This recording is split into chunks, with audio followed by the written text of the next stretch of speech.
નમસ્કાર મિત્રો, હું છું મુકેશ ઢાપા એડવોકેટ. મિત્રો, આજના વિડીયોમાં આપણે એવી વાત કરશું કે જમીન તો તમે વાવો છો, પરંતુ જમીનની 7/12 છે એ તમારા નામે આવતી નથી. એટલે ઘણા વર્ષથી તમારી પાસે જમીનનો કબજો છે. તો શું એ જમીન તમારા નામે થઈ જાય?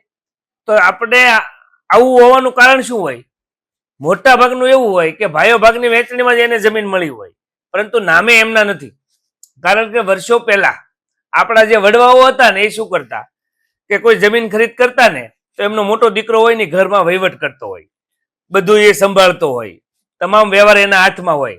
એટલે આવી કોઈ જમીન લીધી હોય ને, તો એ મોટા દીકરાના એકના નામે વડીલે લીધેલી હોય.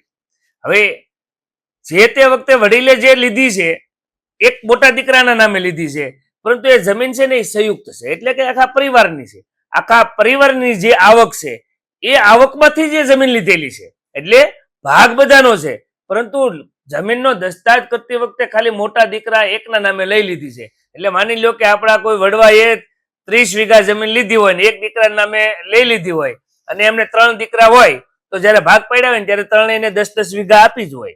એટલે ઘણા ટાઈમથી એ 10-10 વીઘાનો એને જયારે ભાગ પડ્યો હોય ને ત્યારે મળી જ હોય, પરંતુ કાયદાની અજ્ઞાનતાને કારણે, આપણી જાગૃતતા ન હોવાના કારણે, અથવા તો આપણને એમ થાય કે ભાઈ છે ને કાંઈ વાંધો નહીં, ગમે ત્યારે સહી કરી દે, કાંઈ વાંધો નહીં એમ. તો આવી જમીન આપણા નામે કરવી તો શું કરવાનું? તો જો એ પોતે ભાઈ જે છે એ પોતે સંમત હોય તો વાંધો નથી, કે એના ઘણા રસ્તા છે. કદાચ બીજી જમીન હોય, ખાતેદાર હોય, તો તમે દસ્તાવેજ કરીને પણ આ જમીન તમારા નામે કરી શકો. પરંતુ માની લો કે આવું ક્યારે બને ખબર? કે જયારે ભાઈ જીવતો હોય ને ત્યાં સુધી લગભગ આવા પ્રશ્નો ઉપસ્થિત થતા જ નથી. પરંતુ જ્યારે આ ભાઈઓ છે એ ભાઈઓ અવસાન પામે અને એમના જયારે દીકરાઓ છે, એ દીકરાને એકબીજાની સાથે જરીક પણ કઈક કોઈ પણ બાબતે કઈ તકરાર ઊભી થાય, વાંધો પડે ને, એટલે તરત જ કહે કે આ જમીન વાવે છે ને એ મારા બાપના નામે છે, મારે ખાલી કરાવવી છે. એની દાનત છે ને ખરાબ થાય, બગડે. ખરેખર જેના કબજામાં છે એ માણસ સાચો છે, એને એની જમીન પચાવી પાડી નથી, એને કોઈ લેન્ડ ગ્રેબિંગ નું કૃત્ય કર્યું જ નથી.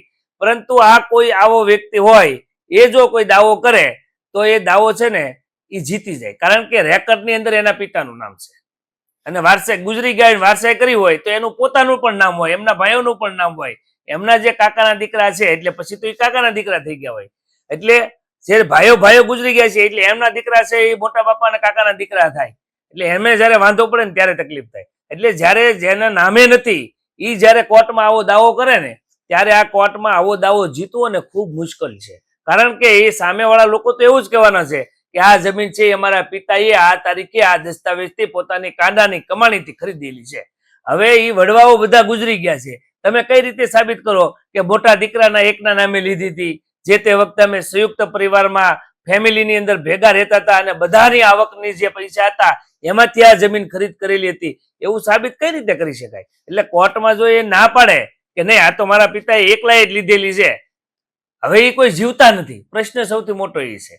એટલે આવો કેસ જયારે થાય, જો એ ભાઈઓ સંમત હોય, એક પણ વખત એમ આપણી પાસે બીજા નાના નાના પુરાવા કદાચ હોય કે આપણા કોઈ બીજા આજુબાજુના આપણા ગામના કોઈ વડવાઓ હોય, આપણા સગા સંબંધી હોય, એ કદાચ આવીને કે કોર્ટમાં જુબાની આવે, સાક્ષી પૂરે કે આ મને ખબર છે કે આ બધાની સંયુક્ત છે, તો એ થોડો ઘણો એવિડન્સ એને કામ લાગે છે.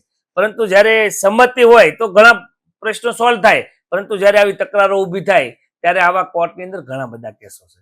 મેં અગાઉ પણ એવા વિડીયો બનાવ્યા છે કે લખાણ હોવું ખૂબ જરૂરી છે. એટલે આપણને જે તે વખતે ભાઈઓ ઉપર ભરોસો હોય, આપણને એવું કઈ વિચાર કર્યો ન હોય કે કાલ સવારે શું થવાનું છે. એટલે જો આવી કોઈ જમીન હોય કે જે તમારા નામે નથી અને તમે જો એનું વાવેતર કરો છો, કબજો તમારો છે, એમાં તમે ખેતી કરો છો, તો એ તમારા નામે કઈ રીતે કરી શકાય, એટલે જલ્દીમાં જલ્દી એ કરી લેવી જોઈએ. કારણ કે કાયદાઓ અપડેટ થતા હોય, કાયદાઓ બદલતા હોય છે, એટલે હજી પણ ઘણા બધા કાયદાઓમાં સુધારો સમયે આવતો જવાનો છે. એટલે હજી જો તમે પણ જાગૃત ન હોય અને આવી જે કોઈ જમીન હોય જે તમારા કબજામાં છે પરંતુ રેકર્ડમાં એટલે કે માલિકી હકમાં તમારું નામ કોઈ પણ જગ્યાએ ચાલતું નથી, તો એ કઈ રીતે કરી શકાય એની ખૂબ તકેદારીથી વહેલામાં વહેલા કઈ રીતે એનું યોગ્ય માર્ગદર્શન આવે એવા કોઈ કાયદાના જાણકાર વકીલની સલાહ લઈ અને આવી જમીન તમારા નામે જલ્દીમાં જલ્દી કરાવી લેવી એ ખૂબ હિતાવહ છે, જેથી ભવિષ્યની અંદર તમારે કાયદાની આતીકુટીમાં વધારે પડતું પડવું ન પડે. એટલે આવા પણ કબજાઓ બાબતે ઘણા બધા પ્રશ્નો મારી પાસે આવે છે, એટલે આ વિશે મને વિડીયો બનાવવાનું મન થયું હતું. એટલે આ વિશે તમને કોઈ નવો કોઈ પ્રશ્ન ઉદ્ભવતો હોય તો આ વિડીયોની નીચે કોમેન્ટ કરી શકો છો, એનો જવાબ આપવાનો હું યોગ્ય પ્રયત્ન કરીશ. ધન્યવાદ.